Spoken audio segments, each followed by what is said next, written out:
नमस्कार दोस्तों, आप सभी का स्वागत है। मैं हूं सुखमन गुप्ता और आप देख रहे हैं एसएम कृषि टीवी।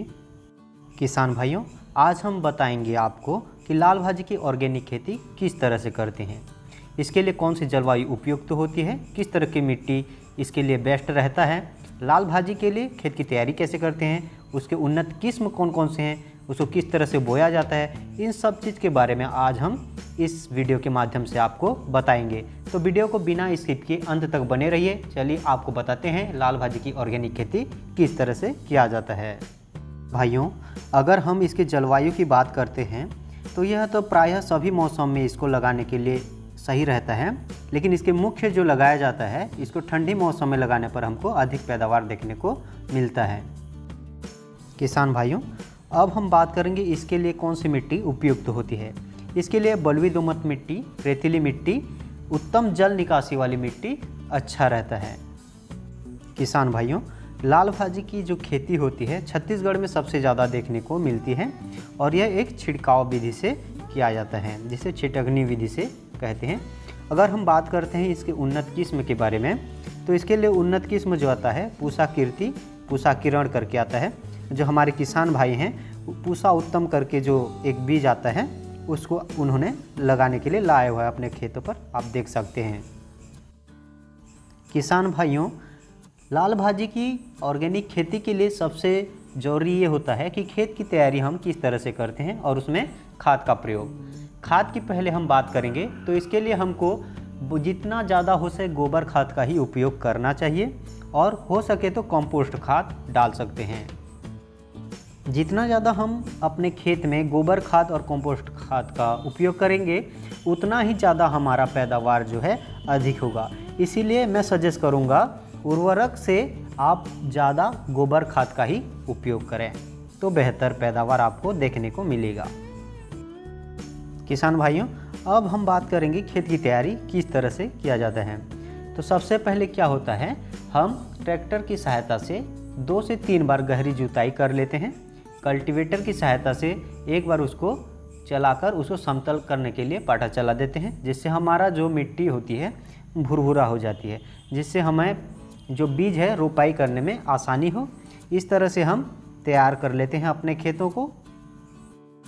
किसान भाइयों, अगर हम बीज की मात्रा की बात करते हैं, 1 हेक्टेयर में आपको 2.5 से 3 किलो बीज इसके लग जाएंगे उसको रोपाई करने के लिए।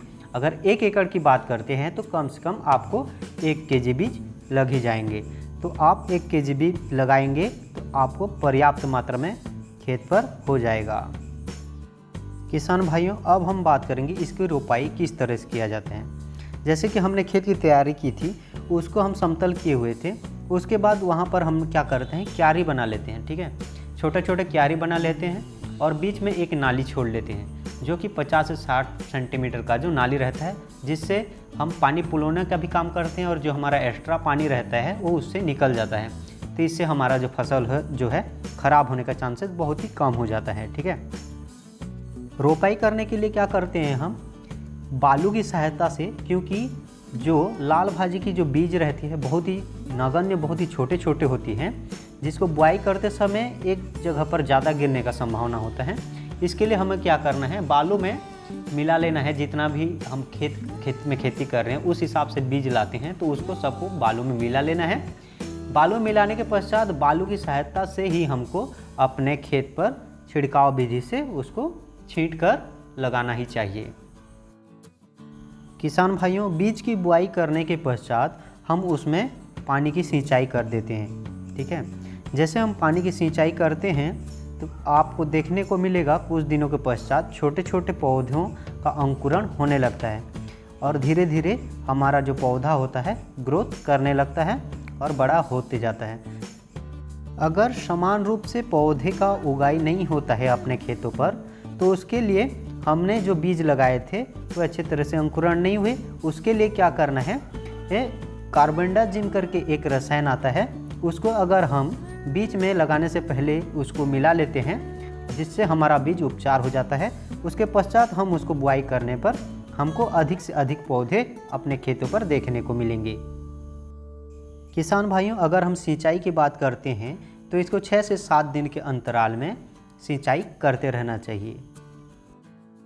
बुआई के 1 महीने के पश्चात ही हमारा जो फसल है तैयार हो जाता है, उसकी हम कटाई हार्वेस्टिंग कर सकते हैं। लाल भाजी की जो खेती है बहुत ही कम लागत और ज़्यादा मेहनत भी नहीं लगती है। इसमें मुनाफा जो है बहुत ही अधिक देखने को मिलता है। इसका रेट भी मार्केट में बहुत ही अच्छा रहता है, जिससे आदमी को मतलब बहुत ही अच्छा मुनाफा मिल ही जाता है। हर सीज़न यह बिकाऊ रहता है, हर सीज़न में होता है। अगर हम इसको गर्मी में भी लगाते हैं तो बस एक ही चीज़ का ध्यान देना है, समय समय पर पानी का छिड़काव जो है करते ही रहना चाहिए। अगर सिंचाई ठीक से नहीं करते हैं तो रोग का आक्रमण होता है और हमारा पौधा जो है मरने की संभावना बढ़ जाती है। किसान भाइयों, ये तो हो गया लाल भाजी की खेती के बारे में।